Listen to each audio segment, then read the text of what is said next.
キニャラマッシュです。ということで今回もスクブスやっていくんですけど、今回はこちらですね。スクブス新情報とエメチキランということでやっていきたいと思います。はい、ということで9月の18日かな、スクバス公式が X に投稿した、新情報とともに、あとエメチキランがね、皆さんゲーム開いていただいて分かる通り帰ってきたっていうところなんで、前半新情報の部分について触れていきながら、後半ちょっと1試合くらいね、エメチキランのおすすめ攻略みたいなところまで喋っていければと思います。本編の前にチャンネル登録の方だけよろしくお願いいたします。現在クリエイターコードを目指して毎日スクバス動画投稿しております。ぜひチャンネル登録の方で応援よろしくお願いいたします。はい、ということで、まずはね、こちら、スクバス公式 YouTube のこの投稿欄のところですね。こちらに投稿された内容なんですけど、内容としてはちょっと日本語訳にしたところなんですけど、ロードマップを更新しました。9月には新モードモンスタートロフィーが登場します。そして無料のアーケードスキンが登場。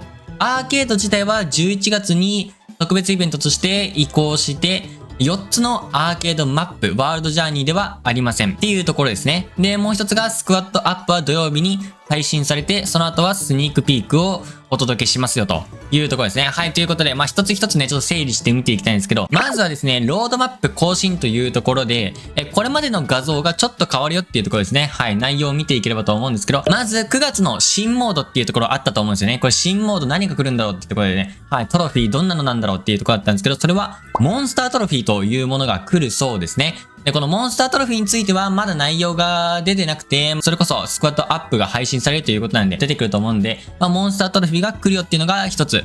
そして、無料のアーケードスキンが登場っていうところなんですけど、これは今来ているログインボーナスですね。アップデートのカウントダウンっていうところで、こちらのスキンがちゃんと、これはアップデートが来ると同時にもらえるよっていうところなんで、このスキンはもらえるってことは、まずは押さえておきましょう。次に、アーケードワールドが11月に特別イベントとして移行されますっていうのが、ありました。ということなんで、9月にアーケードワールドは来ないところですね。はい、9月に来ずに、11月の方に来ますよっていうのがもう一つのアナウンス。さらにもう一つね、ここちょっと書いてあるのが、アーケードマップというところで、ワールドジャーニーの一部ではありませんと。括弧でワールドジャーニーの一部ではありませんって書いてあるんですけど、これどういうことかと言いますと、この皆さん、左下のこのワールドジャーニーですね。はい、マシュラも今、宝物庫にいるわけなんですけど、ここに追加されるような要素ではないですよと。そして4つのアーケードマップということで、このバトルのルーレットの時に、マップが選択されるじゃないですか。あそこに追加されるというところなんで、一番わかりやすいのはソニックのグリーンヒルゾーンかな。グリーンヒルゾーンっていうワールドはないけど、グリーンヒルゾーンっていうマップはありますよね。ああいった感じで、アーケードマップが4つ追加されるっていうところだと思います。はい、というところで、アーケードワールドではなく、アーケードマップというところでね、ちょっと押さえておきましょう。それが4つ分というところで、はい、それが11月ね。はい、っていうところですね。これで、なんとなく、ここの内容は押さえれたんじゃないでしょうか。そして、スクワットアップは土曜日に配信されというところなんで、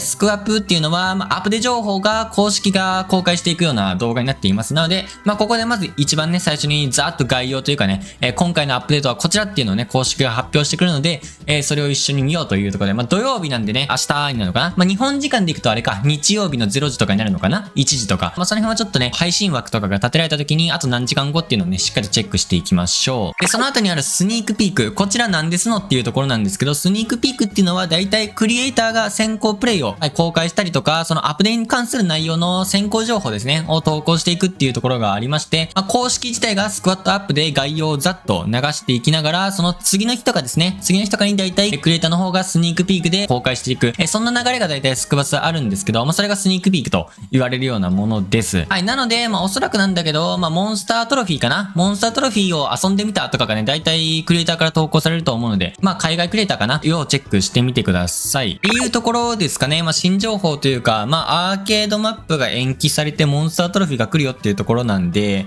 これどうなの？結構ね、SNS の反応を見てると、アーケード延期マジかよっていう声が大きくて、意外とそっち系の反応なんだと思って、個人的にモンスタートロフィーが来るっていうのがあるから、アーケードが薄れちゃって、11月に来るんだくらいで思ってたんですけど、とりあえずね、モンスタートロフィーどんなものか遊んでいこうっていうのが、一つあります。はい、ということで次はエメチキランが帰ってきたということでね、エメチキラン遊んでいきましょう。公式の投稿もありまして、いい画像ですよね。いい画像ってところなんですけど、今回注目したいポイントとしては、投稿内容に書いてある通り、敵がブームビーチのキャラクターっていうところで、ビーチワールドですね。ビーチワールドに登場するキャラクターが、襲ってくるよというところなんで、そこだけね、特に何っていうわけではないんですけど、はい、やっていければと思います。報酬の方、皆さんどうですか？受け取りましたか？ヒーローポイントだけはね、絶対受け取るようにした方ががいいと思います。あとは、まあ、ご自身のこの育成内容だよね。まあ、スーパーレアキャラを集めているんだったら、ちょっとでもこのスーパーレア宝箱を引いた方がいいと思いますし、まあ、スタートークンだったり、トリプル宝箱、はい、もらっていきましょう。これは、上に時間が書いてある通り、日本時間でいくと夜8時かな？夜8時に入れ替わるので、更新されるのでね、そこは忘れないようにしましょう。で、一番左上に残り時間が3日って書いてあるので、まあ、22日までかな？アップデ前までっていうところなんで、はい、3日間くらいね、しっかりと遊んでいきましょう。はい、ということで、次はね、MH キランの攻略やっていきましょう。ゲームモード MH キランに選択しまして、編成はこんな感じで組んでみました。まあ、スパイクが一番いいと思うので、スパイクでやっていこうと思います。まあ、スパイクはソニックだね。スパイクを育成してない人は、まあ、ソニック。まあ、正直ね、何でもいいっちゃ何でもいいんだけど、まあ、ロアキン、あとはね、ババキンも結構良かったっていうのがあって、まあ、でも基本はソニックかスパイクかな。まあ、ここが一番いいと思います。で、ラインナップの方は、マックスウィザードのクローンニワトリと巨大タレット。まあ、巨大タレットはマジでね、MH キラン最強というかね、自動で回収してくれるので非常におすすめです。あとは足の速さに振りました。で、ラインナップの方はこんな感じです。まあ、ボウは強いので入れましょう。ボウはね、わかりやすいと思いますが、あとはポコで回復。まあ、旅処理のポーションは欲しい火力薬のフランケン、ダイナマイク、B、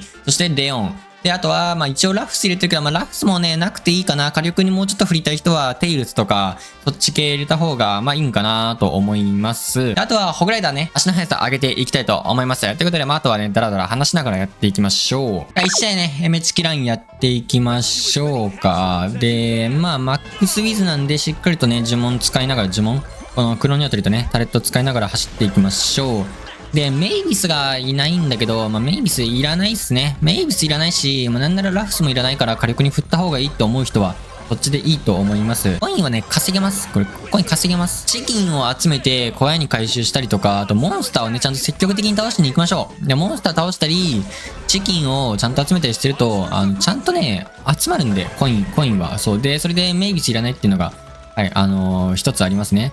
さあ、何このロアキンなんでさ、サボってんのもういいんだけど、これもう本当に。もうテイク2だよ。テイク1でもロアキンサボってた。マジで。しかも、プレイヤーっぽいんだよな、ちゃんと。星5とかさ、星4か。星4とかつけてるし、マックスは星5だよな、これ。これさ、なんで動かないの？ラフス、スキンつけてるよな。絶対プレイヤーだよな。これマジで許さん。ロアキンさ、2連続ロアキンだと疑う。マジで。ロアキンのことを。ロアキン使ってるプレイヤーのことを疑う。こいつはサボるためにあるだろ、みたいな。これは疑っちゃいますね。これは良くないですね。はい。っていうところなんだけど、まあ、いや、もうこれ多分、テイク3取ってもまたサボるやつ出てきそうでさ、もうちょっとひどいです、これ。本当にひどい。サボったプレイヤーはちょっと通報できるようにしていただきたいんだけど、そんなことは置いといて、この編成も、これもうサボテンボム。はい、切っていきます。消していきます。ちょっとさ、動かないんだよな、こいつが。ソニックもちょっと諦めムードじゃねこのソニック、やる気なくしてね、絶対なくしてるよな。さ、おすすめ編成とか言って全然チキン稼いでねえじゃんってなるからさ、なんかサボってたところとか使いにくいんだよな、マジで。本当にさ、歯茎出るわ、これは。ソニック頑張ろうぜ、お前。さっきあちゃくい頑張ろうぜって言ってたけど、今はソニック頑張ろうぜです。で、まあ、メイズを入れない理由はシンプルにコインが回るっていうのと、あとね、まあ、ジェシー、サブキャラとしてのジェシーね。サブキャラとしてのジェシーは入れなくてもいいというか、入れる枠がないね。スパイクだったら。ソニックだったら足が速いから、初期サブキャラにジェシー入れてあげてもいいと思うんだけど、スパイクはやっぱね、このマックスで足を速くしてあげたいっていうのがあって、マックスはやっぱ固定になっちゃうでしょ。で、あと、ウィザードね。巨大タレットの方が強いんで、巨大タレットをちゃんと置きたくて、まあ、結局ね、その、ウィザードがいないと巨大タレットバンバン置けませんから、これで、まあ、結局、いやー、ちょっと待て。ソニック、お前戦ってくれ、ソニック、小屋の近くは守らなくていいのか？小屋の近くは。まあ、いいか。スパイク2ですね。はい、スパイクこんな感じで。もう制圧力段違いなんでね。これが非常に強いところでありますが、痛い。メカ、お前。メカがメカしてる。オッケー、完璧です。いや、巨大タレットが、ね、こんな感じで倒してくれるんだよね。で、こう、スーパーレアになったら、こう、しっかりとね、ラフスがワンワンしてくれるので、はい、おすすめですよと。で、これ、まあ、B っていうのもね、まあ、正直ね、なんでもいいっす。これが、オプティマスでもエリータでもなんでもいいんですけど、まあ、ちょっとでも、継続的にチクチクしてくれるならっていうところで、B を入れていますね。はい、っていうくらいです。マジでそれくらいでいいと思います。まあ、ジェシーをサブキャラに入れてしまうと、宝箱を開いてタレットを置くっていう性質上、スーパーレアとしてね、試合の終盤、まあ、ウェーブ4、5、6とかにとっても、まあ、ソールドアウトしちゃってね、ソールドアウトしちゃって、タレットを置けなくなるんでね、そしたらもうあまり意味ないんで、なので、まあ、サブキャラとしてジェシーを使ったんですね。スパイク編成ではね。ソニックだと初期サブキャラに入れれるっていうのありますからね。ぜひ、やってみてください。これもうウェーブ5が限界。マジで。ウェーブ5が限界。このソニックさんも頑張ってるのは嬉しいんだけど、もうちょっと小屋の近く守ってくんねえかな。もうちょっと小屋の近くも守ってほしいな。これもう全部火炎放射戦車が突破してくる。もう突進してきて。許せません、これ。オッケー。さあ、しっかりと守ってって。頑張れ。右側が手薄だよ。ロアキンのせいだよ。これ、ロアキンのせいっていうからな。このプレイヤーのせいではあるけど、このプレイヤーのせいではあるけど、ロアキンのせいってなるからな。これ、ちょっと本気に。自分の使ってるヒーローの印象を悪くするから、絶対サボらないようにしましょう、皆さんは。まあ、スパイクがなんかね、結構気楽に守ってんじゃんっていうのが伝わると思うんで、非常にいいと思います。で、巨大タレットがいいね。そう、巨大タレット。で、クローンニあたりもスパイクだから無理に入れてんじゃないのって言われたら、確かにそうだから、でもね、足が、結局さ、やっぱエメチキなんてそのチキンを集めるのが目的だから、ウェーブ5で終わってもチキンが集まってるんだったら別にそれはそれでいいと思うんで、とりあえず足の速さが重要だよというのは言いたいですね。足の速さが結構、このゲーム重要です。もう、ウォーリアの突進が、ウォーリアが、スパイク頑張れ、スパイク。サボテンボム投げまくって。これサボテンボムね、マジで2個くらいあるといいんだけど、ウェーブ6はさすがに無理だね、ウェーブ6は。オッケー、もう、よし、プレイヤー行ったね。ロアキン行ったわ。ロアキンも行ったわ。あいつはマジで許さん。本当にマジで許さん、これ。オッケー。さあ、一応ウェーブ5は突破しましたけど、スパイクがね、だから、チームに2人くらいいると、サボテンボムのこのエリアがマジで広いんで、結構ね、せき止めたりできるんだよね。その、火炎放射戦車が強いんだよな、これ。ブームビーチのキャラは。ウォーリアとかはね、マジでサックサクで倒せるんだけどね。サボテンボム2発ちゃんと当てれば。なんだけど、火炎放射戦車がこのなんか中距離くらいから突進してくるじゃないですか。突進中ってスタン攻撃とか効かないから止めれないんだよね、あれ。そう、だからそこだけなんですよ。だからね、ちゃんと3人やったりとか。本来ロアキンも強いんだよね。その、親衛隊を撒き散らして、火炎放射戦車せき止めたりしてくれるんだけど、あんな感じでね、サボってくれるとね、本当に良くないんだよ。さすがにここまでかな。そう、サボテンも投げて、ウォーリア、下からも来るよ、下からもほら、火炎放射戦車が急接近するんだよな。これ守れねえんだよな、2人じゃ絶対。もういいですよ。これで、外側からメカでね、バンバン撃たれてノックバックして攻撃できないんで、はい、っていうところで、もうちょっとさ、これありえんよな、マジで。何がプロなの？はい、ということで、MHK の最後遊んでいきましたが、何でもいいっちゃ何でもいいですね。正直編成。で、ババキンも結構ね、メガパンチバンバン打ったりすると、意外とサクサク倒せたりして結構良かったんで、でもスパイク使う人は、なんだろうな、他のプレイヤーのためにというか、スパイク1人はいた方が安定攻略、下手したらウェーブ5とかでもね、崩れちゃう時あるので、せめてウェーブ5は突破したいんでね、スパイクが1人いると非常に強いと思います。で、おすすめはやっぱ巨大タレットですかね。他は好きなパワーでっていうのはあるんですけど、巨大タレットをばらまけると、非常にチキンは集めやすいと思います。で、ソニックの場合は、ジェシーとマックスと、あとはボーの地雷、そして巨大タレット、こういうのをセットしながら、ラインナップはほぼ一緒かな。ここをウィザードにした方がいいか。シクとウィザードにして、あとは、変わらずかな。この B のところも、何っていうね、テイルスでもいいからね。この辺で守備力しっかりと上げたりとかでもいいと思うんで、ソニック遠征の場合はこんなんで遊ぶかなっていうところで、ぜひ使ってみてください。メイビスはいらないっていうのと、ジェシーを入れるなら初期サブキャラじゃないと、タレットが継続的に置けなくて、そんなに強くないよっていうのがあると思うんで、そこだけ押さえていただいて、あと、基本的な攻略が知りたい場合は、ぜひ再生欄のところから、これまでのMHKランっていうのをぜひね、ちょっとチェックしてみてください。立ち回り的なところは話しています。はい、ということで、今回は、新情報もね、あって、11月にアーケードのマップ自体は延期されたんだけど、モンスタートロフィー来るっていうと、あと土曜日にアップデ情報が公開、そして、クリエイターからの先行プレイが日月かなあたりに投稿されて火曜日アップデ実装。そんな流れだと思うんでね。はい、皆さんスクバス楽しんでいきましょう。ということでよければ高評価、チャンネル登録もお待ちしております。ではまた次の動画でお会いいたしましょう。バイバーイ。